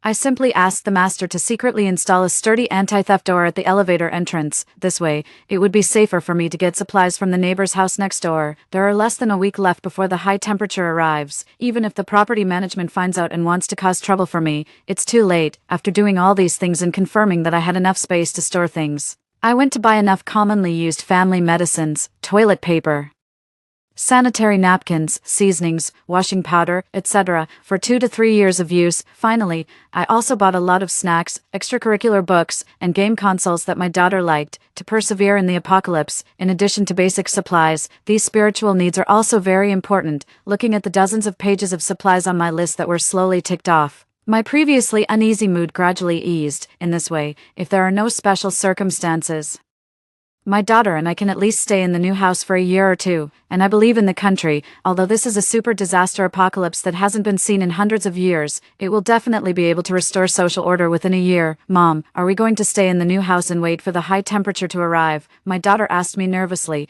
In these days, she has gradually understood what will happen next, but she didn't cry or make a fuss. Instead, she volunteered to be my little assistant. I smiled and shook my head. We still have to go home once and take away all the things we didn't have time to take before. After all, even a small mosquito is still meat. I don't want to leave that family with any chance of survival. 5. Although I was busy these days, I still found some time to check the surveillance at home. Sure enough, as I expected, the day after I left home, my husband and in-laws brought the mistress and her son to the house.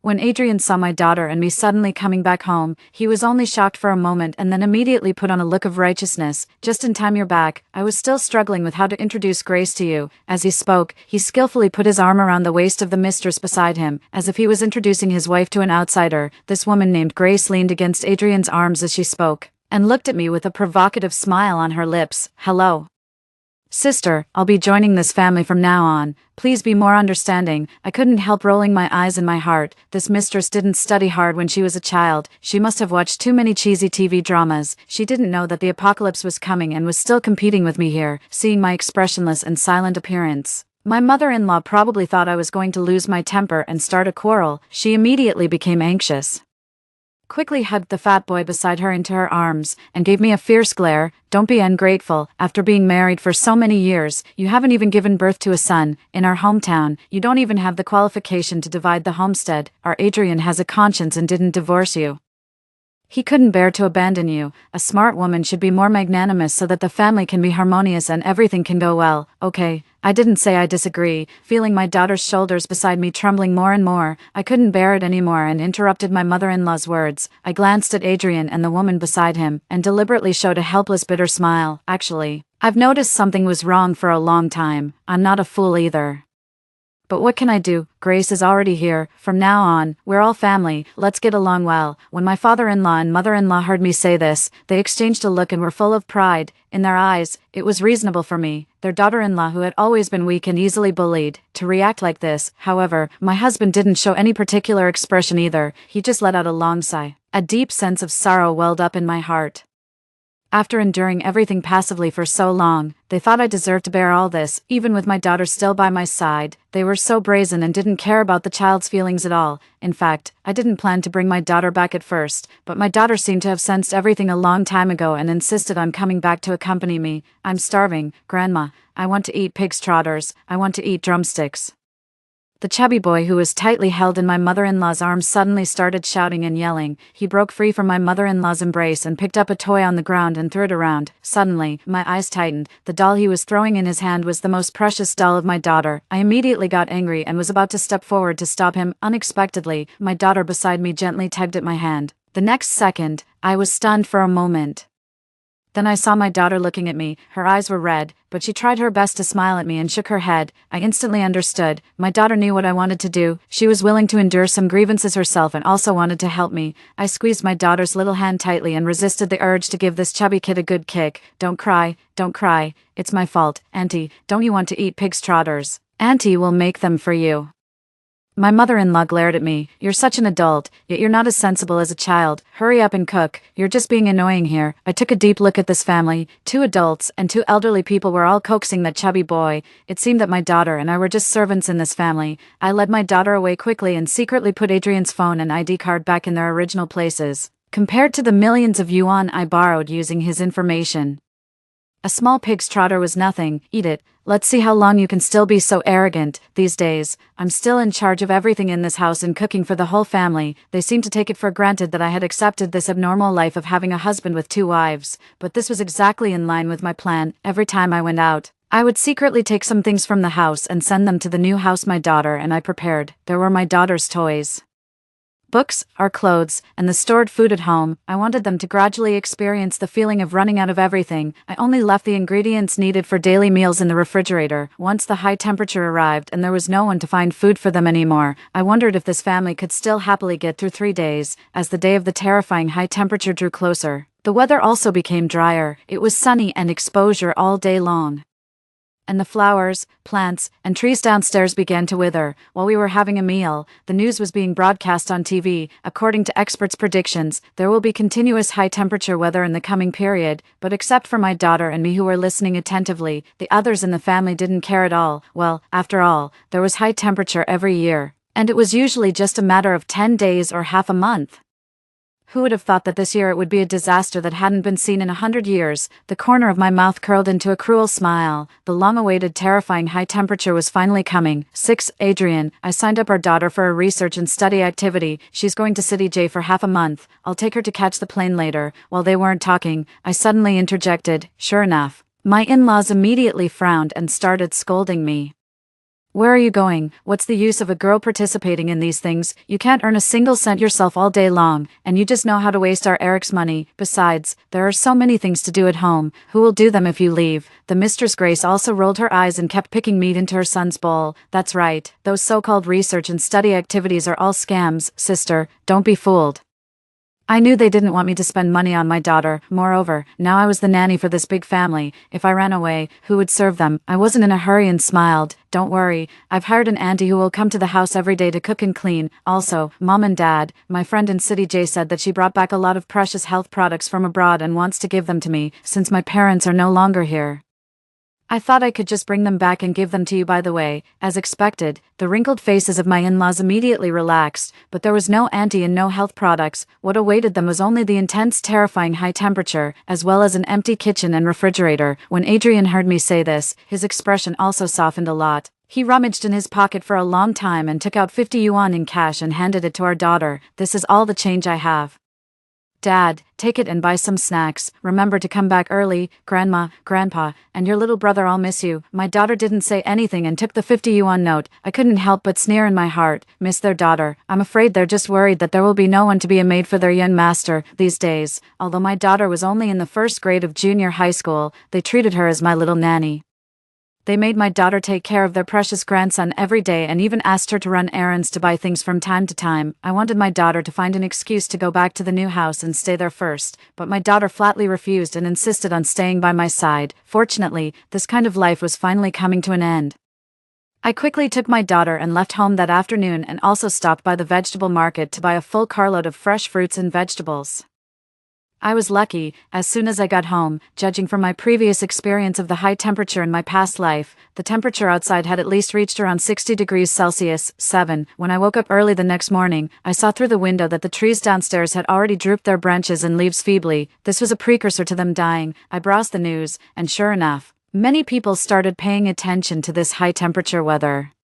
Schools had suspended classes, and some companies had also asked their employees to work from home. Many people were still joking, saying that they could finally take a high-temperature vacation and receive high-temperature subsidies, but only I knew that this disaster was not just about high temperature, there was also strong radiation, and I didn't know how many people's lives it would claim. I didn't have any relatives left, nor did I have any close friends.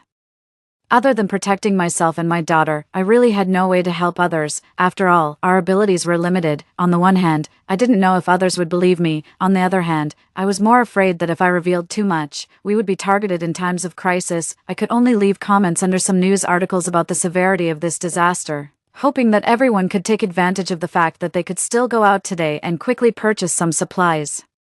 As long as one person saw my message and went to prepare supplies, it would be good, and my phone was surprisingly quiet all day long. My husband didn't even call to ask if my daughter and I were safe. I turned on the surveillance to take a look. There were some ingredients that I had deliberately left in the refrigerator, which could still allow them to have a good meal for a day. Sure enough, none of them went out. This actually made me heave a sigh of relief.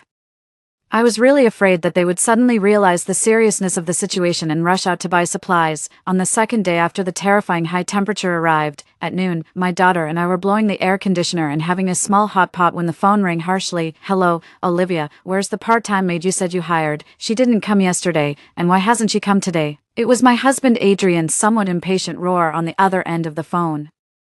As I expected, they had a big meal yesterday. There wasn't much food left in the refrigerator, and the so-called part-time auntie didn't show up either. They were instantly in a hurry. I pretended to be in a dilemma. You've also seen this extreme weather. The auntie probably doesn't dare to go out. You can just go downstairs and buy some food yourself. I guess the high temperature will drop in a few days. Today's weather was obviously hotter than yesterday. The scorching sun was roasting the city. The TV reported that there were countless people suffering from heatstroke, and some people who had been exposed to the sun for a long time had been sent to the ICU for emergency treatment. The host kept appealing to everyone not to go out unless it was necessary, so even though I said that, according to the selfish and timid nature of that family, no one would be willing to go out to buy supplies. "It's all your fault. You had to go out at this time.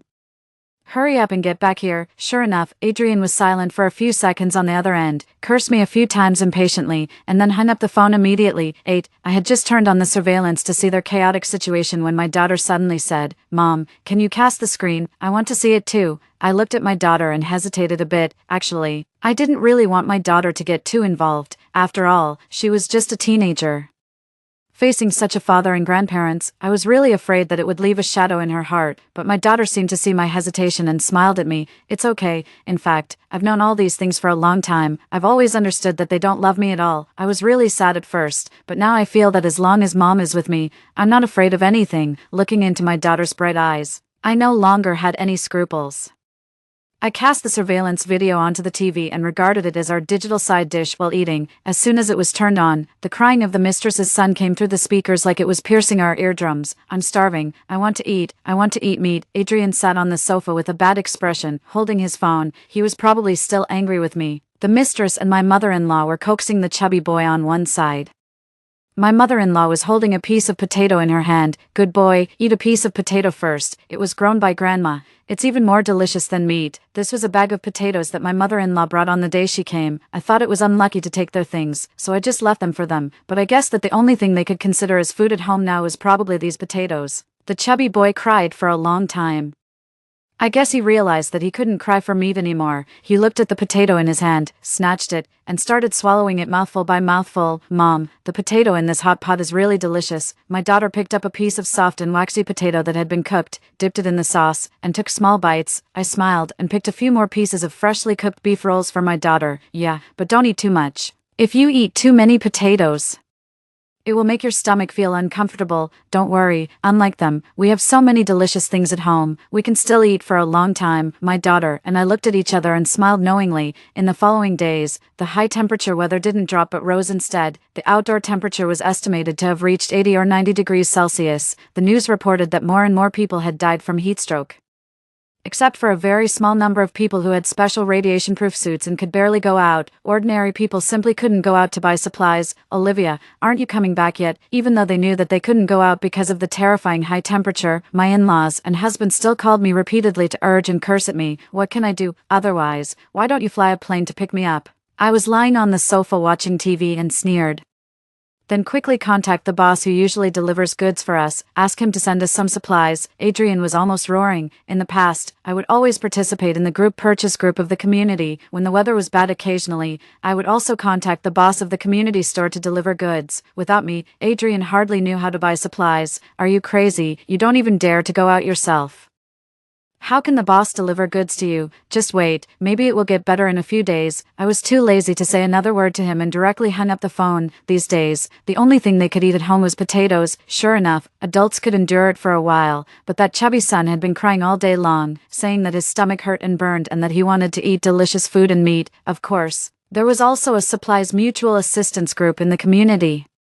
Adrian and Grace joined it as soon as possible. At first, there were still some people who were willing to exchange or sell supplies, but gradually, seeing that the situation was not right, the group had become a place for simple help-seeking, and almost no one responded. Now, there were also large-scale power outages and water cutoffs everywhere in the city, as well as fires caused by dryness, but fortunately, the community where Adrian lived was a high-end wealthy area with relatively complete facilities. The community also had its own power generation system, so I could still continue to watch the surveillance videos every day as a form of entertainment. When my husband and the mistress saw that there was really no other way, they started pushing my father-in-law and mother-in-law to go out and find supplies. Mom and Dad, look, the baby is almost fainting from hunger. If something happens to your precious grandson because of hunger, can you live with yourselves? The mistress was crying and holding the child, starting to engage in moral kidnapping. When my mother-in-law saw that the matter fell on her, she quickly pushed it back to my father-in-law. Old man, you know my legs and feet are not good. You go. Your body is better than mine. Just go to the supermarket at the door and have a look. As long as you're quick enough. Just grab a little something and come back, and we'll have something to eat. Pushed by his son and daughter-in-law and urged by his wife, my father-in-law had no choice but to put on a raincoat as a sun protection suit and go out to see if he could find something to eat. But until the next day, I didn't see my father-in-law come back. Well, in this high temperature, and with a raincoat on, he was probably cooked as soon as he went out. The terrifying high-temperature weather has persisted for a month. Although the state has been providing continuous rescue efforts, the temperature remains stubbornly high. With limited manpower and resources, it's simply impossible to take care of everyone, and the dark side of human nature is gradually emerging. The building where Adrian lives is mostly populated by wealthy people. Some families with ample supplies have started selling small amounts of food, not for money, but in exchange for women. Just as I experienced in my previous life, such absurd and malicious deeds have actually found responders. Many people in various groups have begun posting photos of their wives, and even their daughters, hoping to exchange them for some food. I saw in the surveillance footage that despite Grace's crying and resistance, Adrian still sent out her photos, as if afraid that the wealthy man with supplies wouldn't be interested. He specifically chose pictures of Grace wearing sexy pajamas. Grace cried and refused, but she, who had previously used moral coercion on her in-laws, was now on the receiving end. What's wrong with you sacrificing yourself for your son? He's the only heir in our family. If anything happens to him, you couldn't make up for it even if you died. As a petite woman, she had no chance against them and could only go out, weeping, to sell her body in exchange for supplies. I took a sip of hot tea and watched as one ugly message after another scrolled by, still feeling a chill down my spine. In my previous life, I was the one forced to obtain supplies in this way. Adrian and his mistress tied up our daughter and threatened me. He glared at me viciously. If you don't go, I'll send your daughter to sleep with others. She's old enough, and there are plenty of people who like young girls. I'm very grateful that my daughter doesn't have the memories of our previous life. Otherwise, hearing such words from her biological father, even the strongest-willed person would find it hard to let go. Fortunately, there are only 3 households in the building where I live, and the other 2 are occupied by elderly people. They have the habit of stockpiling supplies in advance. As soon as the weather turned strange, the elderly had already stored enough food. When they saw me living alone with my daughter, they even came to ask concernedly if we had enough food at home. I'm very grateful that they thought of me in such a difficult time, so, whenever I cook something delicious at home, I'll also send some to the elderly, and every time they accept my gifts, they won't take them for free. Instead, they'll share some of the food they cooked that day with me. In this way, we took care of each other, and surprisingly, we didn't find this apocalyptic disaster too unbearable. 10. Just when I thought things would settle down like this, unexpectedly, An even more dramatic scene unfolded when Adrian sent Grace over. He himself was taking a fancy to buy that wealthy man with a special fetish. The man promised Adrian that if he accompanied him once, he would give him a pack of instant noodles. This time, Adrian was the one being morally coerced, so, at night, only the mother-in-law and the mistress's son were left at home. The next morning, the couple limped back, supporting each other, holding a few packs of instant noodles. Olivia, you $. You'd better die out there, don't come back. Furious and embarrassed, since I blocked his phone number, Adrian started sending me a stream of curse-filled text messages. Presumably, he was regretting that if I were still at home, they could have exchanged for more instant noodles. I've gotten used to watching the surveillance footage of Adrian's family every day. Sometimes, if I miss the live broadcast, I'll rewind to see if there's anything interesting. But when I just opened the surveillance this day, the mother-in-law's bloodless face was staring straight at the ceiling. Her head had been smashed in by something. I couldn't help but let out a scream and quickly flipped through the unviewed playback. It turned out that Adrian and Grace thought that since they had to sell their bodies to get food, why should the mother-in-law enjoy the fruits of their labor for free? They stopped giving her food, at most leaving her a few sips of the soup from the instant noodles. Finally, the starving mother-in-law crouched at the door with a rolling pin, planning to knock them out when they came home early in the morning and grab a pack of instant noodles. But how could an old woman who had been starving for so long be a match for two young people? She missed her strike, and instead, Grace grabbed a vase and started smashing it against her head. Screaming, just as I was in shock, the live surveillance footage started moving again. Adrian actually fetched a boning knife from the kitchen, each of them holding a knife. They crouched on the ground, doing something to the mother-in-law's body. I couldn't bear to watch anymore and quickly turned off the screen. The tragic fate that my daughter and I suffered in our previous life was now playing out on this family. 11. The mother-in-law was old, weak, and skinny, and couldn't sustain the starving family of three for long. Before long, Adrian collapsed. I saw him lying on the sofa, clutching his buttocks, presumably, after sleeping with that wealthy man for too long. A certain part of his body could no longer take it. I'm not sure if the supplies at the wealthy man's place were running low or if he had grown tired of the couple, but after one return, Grace never went out again. They survived on the few remaining packs of instant noodles at home, and every day they had to endure the crying of their hungry son. I didn't check the surveillance for a while. When I opened it again, Adrian, who had been lying on the sofa, was only half left. Grace and her son, with messy hair and dirty faces, looked like two ravenous madmen, gobbling up the meat in the pot. I silently saved some of the surveillance videos showing the mother-in-law and Adrian being killed and cannibalized. I don't know how long Grace and her son can survive. In the previous life, when the high temperature became too severe to go out, they tied up my daughter and threatened me to sleep with men in the building in exchange for supplies. Naturally, the law will punish such perverted cannibals, and shortly after Adrian's death, before his body was even completely consumed, the high temperature suddenly dropped. After several months, the first rain finally fell on this land. After the downpour, a rainbow appeared in the sky. Many people wept with joy at the sight of it. The terrifying high-temperature weather had finally passed. The state never gave up. After the disaster ended, communication, water, and electricity were quickly restored, and social order gradually returned to normal. I don't know how many incidents like Adrian's family's occurred, but I believe that from now on, there will be no more. On the first day when it was safe to travel normally, I took the evidence I had saved and handed it over to the police. 12. Grace was taken away by the police from the survivor rescue station. She was arrested on charges of intentional homicide and malicious destruction of a corpse. I truly underestimated this woman's psychological resilience. After going through all this and cannibalizing two people, she still didn't go crazy. When she was arrested, not knowing that I had been monitoring them all along, she cried and pleaded with the police, saying that it was all done by other people in the building. She's likely to be sentenced to death. As for her child, although he also ate human flesh, due to his young age, he was sent to an orphanage. Adrian's family, thus, received the punishment they deserved. When the police called to thank me for providing strong evidence, I looked out the window at the gradually reviving greenery and let out a long sigh of relief. The anxiety that had been plaguing me for so long finally dissipated. Since Adrian and I were still legally married, I inherited all of his estate. I sold that terrifying house where 2 murders had taken place at a low price, moved to a new city, and started a new life with my daughter. With Adrian's money, I opened a small flower shop. Although it doesn't earn a huge profit, it can at least cover the daily expenses for my daughter and me. In fact, with Adrian's inheritance and the untraceable online loans I obtained, we don't have any financial problems. But it still feels good to reintegrate into society and have my own small business. My daughter has gotten rid of the shadows from her past family life. She has become significantly more confident and cheerful, made new friends, and has been maintaining top grades in school. The nightmare that haunted us has finally faded away. It turns out that after the storm, there really is a rainbow.